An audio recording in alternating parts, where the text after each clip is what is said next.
The city did not sleep that winter, but it listened. Harlem in those years carried a rhythm that most outsiders never understood. A pulse beneath the music and the laughter, beneath the clatter of glasses and the shuffle of shoes on crowded sidewalks.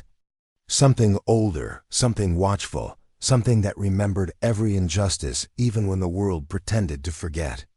The streets were alive, but they were not careless. They paid attention. They remembered faces. They remembered voices. And most of all, they remembered how a man carried himself when no one was supposed to be watching. Bumpy Johnson understood that better than most. He did not walk like a man looking to be feared, nor like a man trying to disappear. He walked with purpose, with a stillness that drew the eye without demanding it. His posture straight, his gaze level, his presence quiet. In a way that made noise seem unnecessary. People stepped aside not because they were told to, but because something about him suggested that space naturally belonged around him.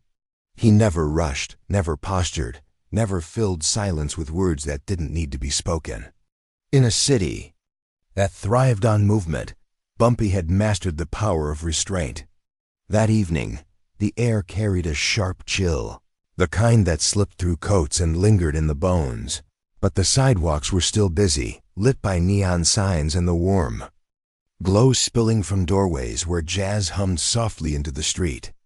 Conversations layered over one another, laughter rising and falling, life continuing as it always did, even under the weight of things no one wanted to name out loud. Bumpy stepped out of a building on 135th Street, adjusting his coat with a measured motion, his expression unchanged, as though whatever business he had just concluded remained locked behind his calm exterior. Behind him, the door closed with a quiet click, and for a moment he paused, not out of hesitation, but awareness, letting his eyes move once across the street, across the corners, across the spaces where people stood just a little too still. It was not paranoia. It was understanding. Across the street, a car sat with its engine idling low, its presence subtle enough that most would ignore it, but Bumpy did not ignore details. He never had. He noticed the way the driver didn't look around like a man waiting. He noticed the way the car had been there earlier when he arrived. He noticed the way the shadows inside shifted just enough to suggest more than one occupant. None of it meant anything on its own. Together, it meant everything. But he did not react. Instead, he stepped forward onto the sidewalk and began walking, his pace even, his hands relaxed at his sides, as though he had not seen a thing. The city moved around him, people passing, voices blending, but beneath it all, there was a subtle tension, like a thread pulled just tight enough to hum. A few blocks away, in a modest apartment that carried more warmth than wealth, his wife stood by the window, her hands resting lightly on the sill as she looked down at the street below. She had learned to read the world the way Bumpy did, not with fear, but with attention. She noticed patterns, changes in tone, the way certain nights felt heavier than others. Tonight felt heavier. She turned as she heard the door open behind her, her expression softening slightly as Bumpy stepped inside, closing the door with the same quiet precision he brought to everything else. For a moment, neither of them spoke. They did not need to. There was an understanding between them that did not rely on words, a shared awareness built over years of navigating a world that often demanded silence just to survive. "You took longer," she said finally, her voice calm, not accusatory, but observant. "There was business that needed finishing," Bumpy replied, removing his coat and placing it carefully over the back of a chair, his movements unhurried, deliberate.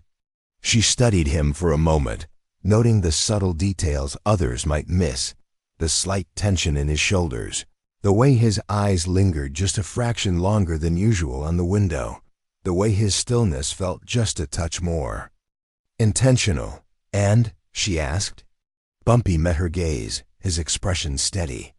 "And now it's finished." It was not the whole truth, but it was the truth he chose to give, and she accepted it, not because she believed there was nothing more, but because she trusted that whatever remained unsaid was being handled in the only way he knew how carefully.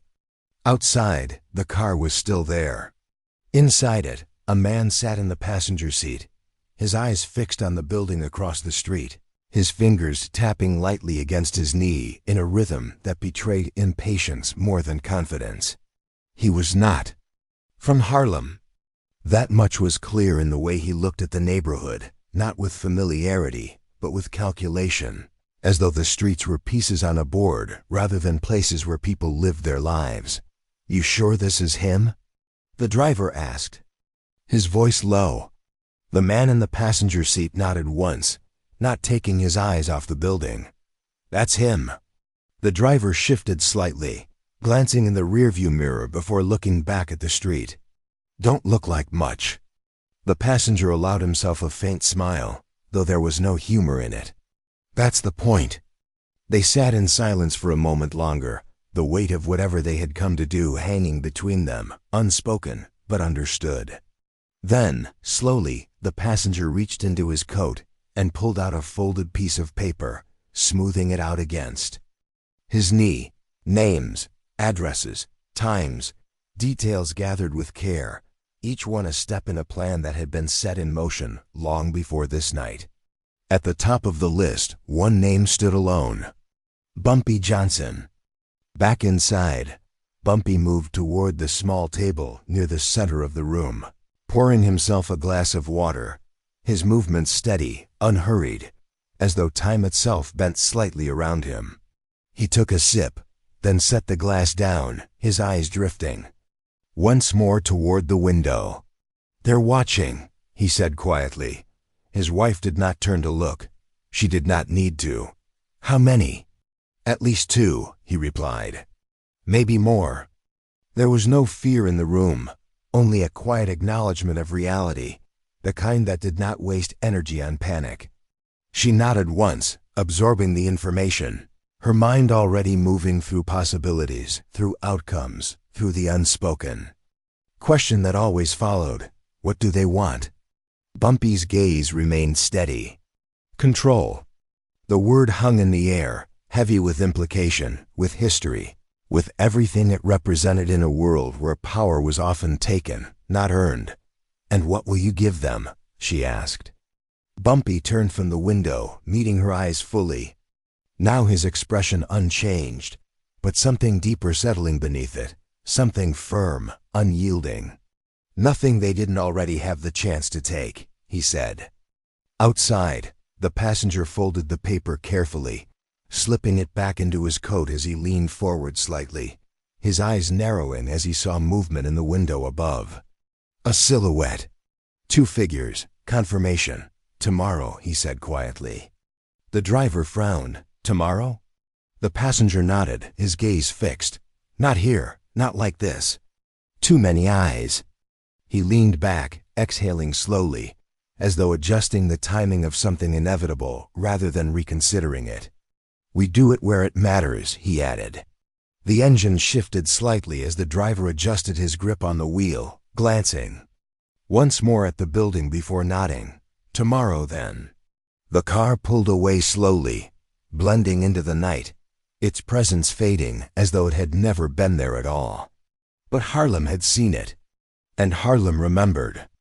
Inside the apartment, Bumpy stood in silence for a moment longer, listening not to the noise of the city, but to the absence of it, to the subtle change that told him the watchers were gone, at least for now.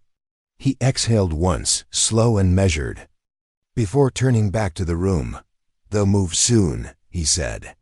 His wife nodded, her expression calm. "Then we'll be ready."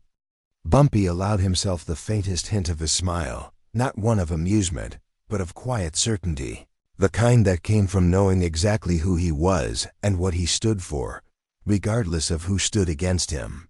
"Not we," he corrected gently. "Me." She held his gaze, unflinching. "You don't stand alone." For a moment, the room was silent again, but this time it was a different kind of silence, one filled not with tension, but with understanding, with trust, with the unspoken. bond that made them stronger than anything waiting outside those walls. Bumpy stepped closer, placing a hand lightly over hers, his touch steady, grounding. "I don't," he agreed quietly. And in that moment, as the city continued its restless rhythm beyond their window, as unseen plans moved quietly through the shadows as forces gathered that would soon test everything he stood for, one thing remained certain, unshaken, and undeniable. Bumpy Johnson would not be moved by fear. He would not be rushed by pressure. And when the moment came, he would not raise his voice to be heard. He would simply stand, and the world would have no choice but to listen. Morning did not arrive gently in Harlem. It unfolded with intention, with the slow unveiling of a city that had already decided how the day would feel long before the sun fully touched the streets. And on that particular morning, there was something beneath the usual rhythm, something quiet yet unmistakable, like a note held just beneath the melody, waiting for the right moment to be heard. Word traveled without needing a voice. By the time the first storefronts opened and the scent of coffee drifted through the avenues, people already sensed that something was coming, though no one could say exactly what. The memory of the night before lingered, not as gossip, not as rumor, but as a feeling. A subtle awareness that Bumpy Johnson had been watched, and that men who watched like that did not disappear without purpose. Bumpy himself stepped onto the street just after sunrise, his coat buttoned neatly, his hat resting low but not enough to hide his eyes, which moved once slowly, taking in everything without appearing to search for anything at all. He walked with the same composed rhythm as always, neither faster nor slower, as though the weight of anticipation pressing against the city had no influence on his pace. But inside, his mind was already several steps ahead. He knew they would not act recklessly. Men who relied on intimidation preferred control, and control required timing, location, and an audience that could be shaped into silence. Whatever they had planned, it would not be random. It would be deliberate. It would be public enough to send a message, but controlled enough to avoid interference. And that meant one thing: they were waiting for the right moment. Across town, in a place where the streets felt just slightly less welcoming, where the architecture stood taller but colder, a group of men gathered inside a dimly lit room that carried the faint smell of tobacco and something more calculated than comfort. The man from the car the night before stood near the window, his posture relaxed, but his eyes sharp. As he looked down at the street below, "They'll expect noise," one of the others said, leaning back in his chair, his tone carrying the confidence of someone who believed he understood the rules of power. The man by the window shook his head slightly. "No," he replied, "he won't." The room fell quiet for a moment, the weight of that statement settling in. "You're sure about that?" Another voice asked. The man turned slowly, his expression measured.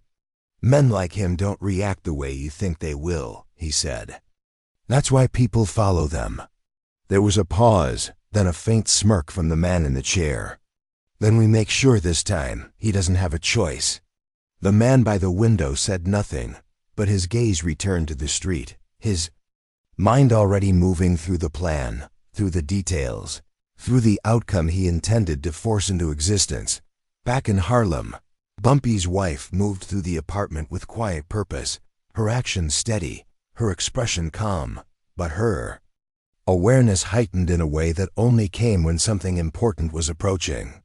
She had seen this before, not the same situation, not the same men, but the same pattern, the same tightening of the world just before it tried to press down on someone who refused to bend.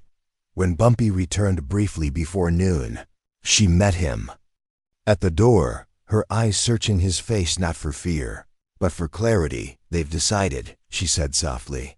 Bumpy nodded once, stepping inside. "Yes, when?" "Today." The word did not carry urgency, but it carried certainty, and that was enough. She studied him for a moment, then asked the question that mattered most. "Where?" Bumpy's gaze shifted slightly, not avoiding the answer. but considering how to frame it. Somewhere public, he said. Somewhere they think they control. She understood immediately. Then they're not planning a confrontation, she said. They're planning a statement. Bumpy allowed the faintest hint of acknowledgement. Yes, there was a silence between them, not empty, but full of understanding, of shared awareness of what that meant, of what it could become, if handled the wrong way. And you? She asked, what are you planning? Bumpy looked at her fully now, his expression calm, grounded, unshaken. I'm planning to let them reveal themselves, he said. Hours passed, but the tension did not fade. It sharpened by late afternoon. The streets near a well-known public square in Harlem had begun to fill.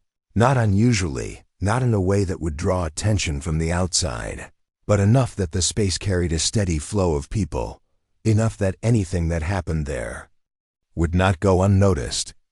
Vendors called out softly, children moved between adults, and conversations blended into a low hum that felt almost normal.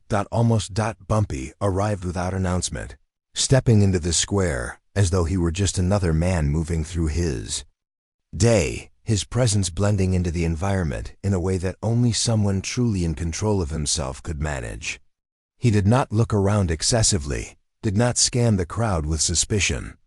He simply observed, quietly, steadily, allowing the world to reveal itself. It did not take long.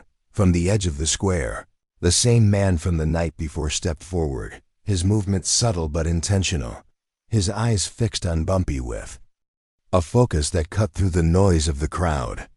Behind him, others lingered, positioned carefully, not close enough to seem connected, but not far enough to be uninvolved. The moment had arrived. People nearby began to notice, not immediately, but gradually, the way attention always gathers before it understands why.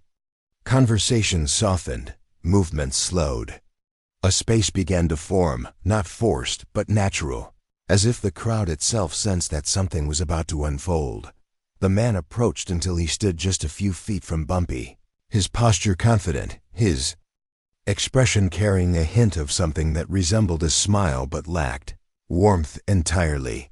You're a difficult man to find alone, he said, his voice controlled, but edged. Bumpy regarded him calmly, his hands relaxed at his sides. I'm not hiding, he replied. The man tilted his head slightly, studying him. No, he said, you're not. There was a pause, the kind that stretches just long enough to draw everyone's attention fully into the moment. And then the man took one step closer. We've been watching you, he said, his tone lowering. And we've come to an understanding. Bumpy did not react outwardly, but his eyes remained steady, attentive. Have you? He asked. The man's smile tightened. This city, this neighborhood, it doesn't belong to one man, he said. It belongs to those who are strong enough to take it. A few people in the crowd shifted uncomfortably, the meaning behind the words clear enough without needing to be spoken directly.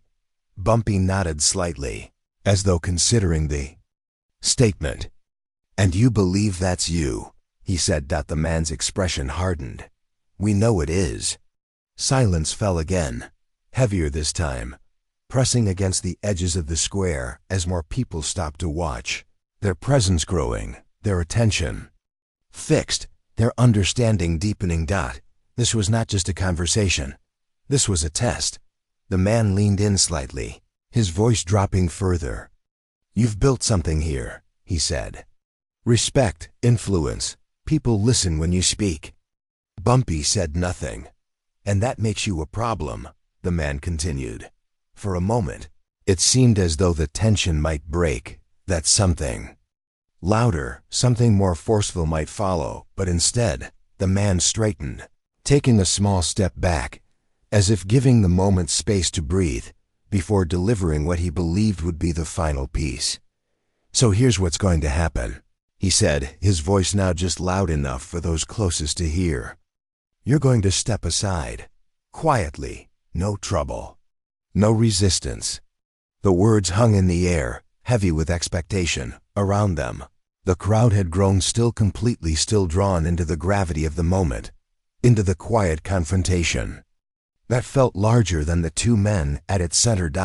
And then, after a pause that felt longer than it was, Bumpy Johnson spoke, not loudly, not forcefully, but clearly. No. The simplicity of the word cut through the tension in a way nothing else could have.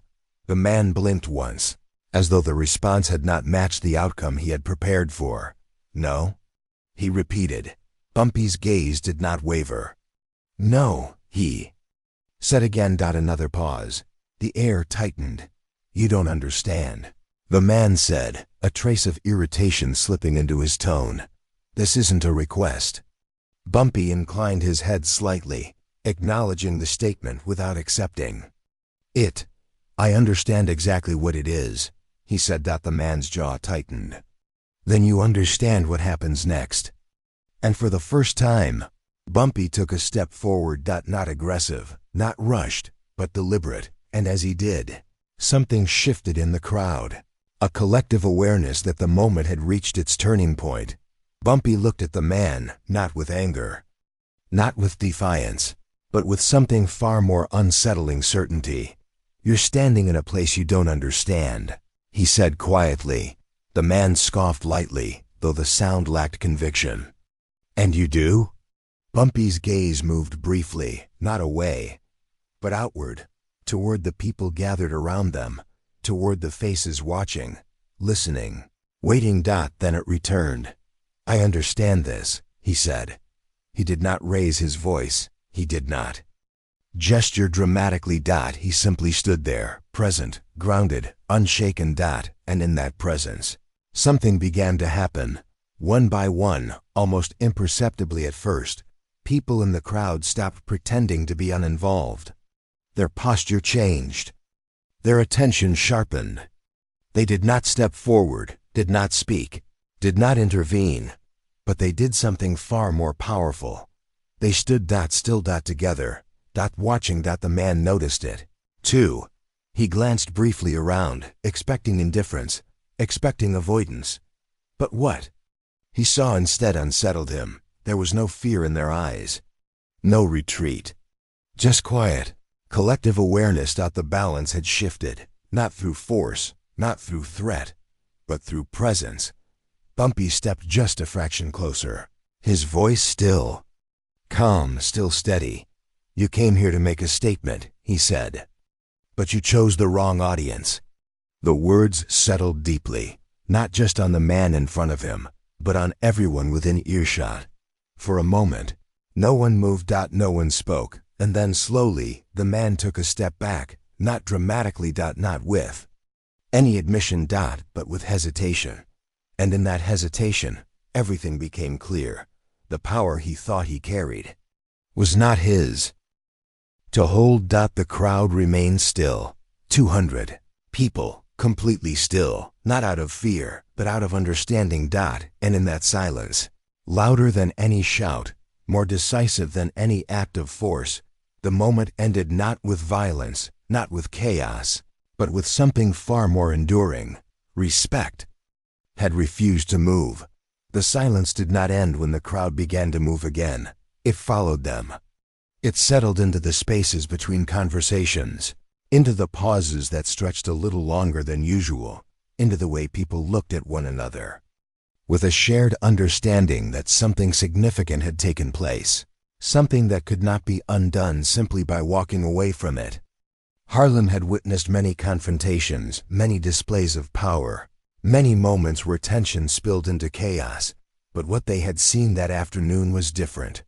There had been no shouting, no force, no spectacle, and yet the impact had been undeniable, as if something invisible had shifted beneath the surface of the city itself. Bumpy Johnson did not linger in the square after the man stepped back. He did not wait for acknowledgement, did not look to the crowd for validation, did not allow the moment to become something it was never meant to be. He simply turned, his expression unchanged, and walked away with the same calm rhythm he had arrived with, his presence steady, his silence intact. But as he moved through the streets, people noticed him in a way they hadn't before, not with curiosity, not even with admiration, but with a kind of recognition that was deeper than either. They had seen what it meant to stand without moving, and they would not forget it.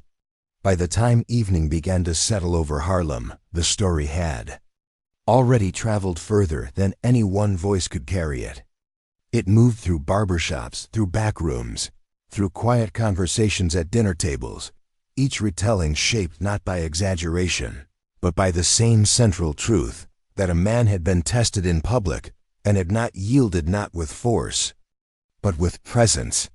But not everyone received the story the same way.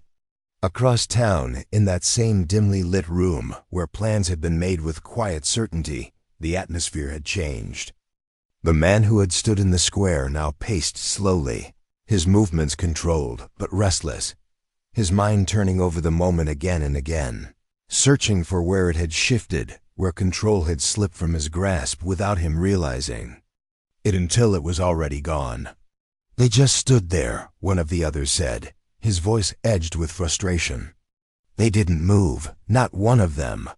The pacing man stopped, his jaw tightening slightly. "That's not what was supposed to happen." "No," another replied. "It isn't." Silence fell over the room, heavier than before, no longer filled with confidence, but with the uncomfortable awareness that something had been misunderstood, something fundamental. "You said he wouldn't react," the man in the chair said, his tone sharper now. "You said we could control the situation." The man by the window exhaled slowly, forcing his thoughts into order. "He didn't react," he said. "That's exactly what he did. Then why did it feel like we lost?" the other demanded. That question lingered, unanswered, not because there was no answer, but because the answer was not one they wanted to accept. Control had never been theirs to begin with. Meanwhile, back in Harlem, the evening carried a different kind of tension, quieter, but no less real. Bumpy sat at the small table in his apartment, a single lamp casting a warm glow over the room. His hands resting lightly in front of him, his posture as composed as ever. Across from him, his wife watched him carefully, her expression thoughtful, her silence intentional. "They won't stop," she said finally. Bumpy nodded once. "No, they can't," she continued. "Not after today." He understood what she meant. The kind of men they were dealing with did not retreat easily, not because they were strong, but because they were unwilling to accept anything that challenged their sense of control. What had happened in the square was not just a failed attempt. It was a public unraveling of their authority, witnessed by people they had expected to remain silent. "And they'll try again," she said. "Yes," Bumpy replied. Another pause. "Different approach?" she asked. Bumpy's gaze shifted slightly, his eyes thoughtful but steady. "More personal," the word carried weight. Because when control could not be taken publicly, it was often pursued privately. And that changed everything. Hours later, as the city settled into its nighttime rhythm, a different kind of movement began, quieter, more deliberate, less visible to those who were not looking for it. Shadows shifted where they shouldn't. Footsteps lingered just a fraction too long in certain places. Eyes watched from corners that usually went unnoticed. And then, somewhere between the noise and the silence, the line was crossed. It happened. Not in a crowded square, not under the watchful gaze of hundreds, but in a moment that felt almost ordinary at first glance. Bumpy's wife had stepped out briefly, the street still active, still alive with the familiar energy of Harlem at night. But the feeling from earlier had not fully left it, lingered, subtle, persistent. She walked with purpose, her awareness sharp, her posture calm. But she noticed it, the shift, the slight change in the rhythm around her, the way a conversation cut off too quickly, the way footsteps behind her did not quite match the flow of the crowd. She did not turn immediately. She did not react. But she knew. And then, without warning, a hand reached out. It was quick, controlled, intentional, a grip on her arm, firm enough to stop her, not violent, but unmistakably deliberate. The world did not freeze this time, not completely. People noticed, yes, but the reaction was slower, more uncertain. Because this was not a public confrontation, it was something quieter, something that could be dismissed if one chose not to. Look too closely. But she did not panic. She did not struggle. Because she understood something they did not. A voice spoke beside her, low, edged with something that tried to imitate control but lacked its foundation. "You should have told him to step aside," the man said. She turned her head slowly, meeting his gaze without fear, without anger. Just with a calm that mirrored her husband's in a way that was no coincidence. "You don't understand him," she said quietly. The man's grip tightened slightly. "I understand enough."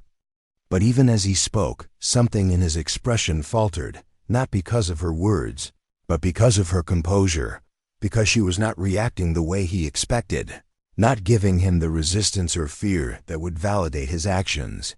And then, from across the street, a familiar figure appeared. Bumpy Johnson did not run. He did not shout. He did not draw attention. He simply walked.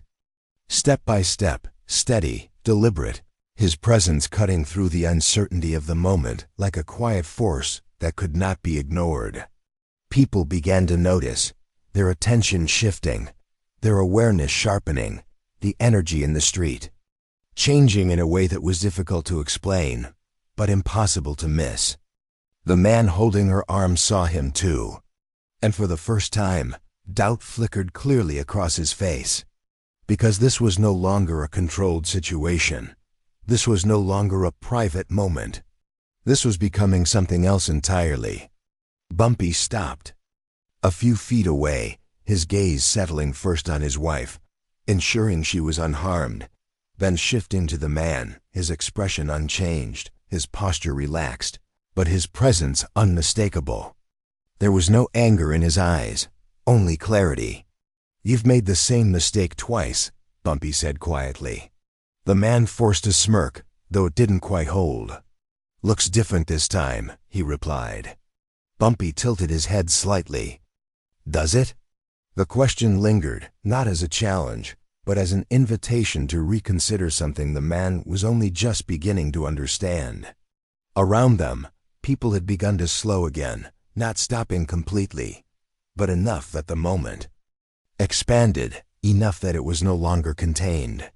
The man hesitated, just for a second, but that was enough, because Bumpy saw it. And in that hesitation, he stepped forward, not aggressively, not forcefully, but with a calm certainty that carried more weight than any sudden movement could. "Let her go," he said. The same words, the same tone. But this time, they carried something more, not just authority, but proof. The man's grip loosened, almost involuntarily, as though the moment itself had shifted beyond his control, as though the outcome had already been decided somewhere deeper than his own intentions. And then slowly he released her. The street grew quieter, not silent, but close enough that every breath, every movement, every glance felt amplified. Bumpy's wife stepped back beside him, her composure intact, her trust unshaken. And Bumpy looked at the man one last time. "You don't learn respect by taking it," he said. "You learn it when you realize you can't." The words settled over the moment, final, undeniable. The man stepped back, not because he wanted to, but because he understood. And as he turned away, disappearing into the movement of the street, the tension dissolved, not into relief, but into something deeper, recognition. Because this was no longer about a single confrontation. It was about something that could not be taken, only earned. And Bumpy Johnson had just proven, once again, that it was something no one could force from him. Not now. Not ever. Night settled over Harlem with a weight that felt earned, not given, as though the city itself had endured something unseen and was now holding its breath in quiet reflection, waiting to see what would come next. And in the spaces between the streetlights and the fading echoes of footsteps, there was a stillness that carried more meaning than noise ever could, a stillness shaped not by fear, but by the memory of what had already unfolded and the quiet understanding that something final was approaching. By now no one spoke openly about it, yet everyone knew. The men who had come into Harlem with the belief that power could be imposed had not disappeared, but they had changed, their movements less certain, their presence less commanding, as though the ground beneath them no longer responded the way they expected. And that shift, subtle yet undeniable, had unsettled them more than any direct confrontation could have, because it suggested something they were not prepared to face. That control was not something they could simply take when the people around them refused to surrender it. In that same dimly lit room across town, the atmosphere had hardened into something sharper, colder, stripped of the earlier confidence that once filled it, and the man who had led the plan now stood at the center of it, his posture rigid, his silence heavier than any words he could have spoken, while the others watched him not with trust, but with the growing unease of men who realized they had miscalculated something essential.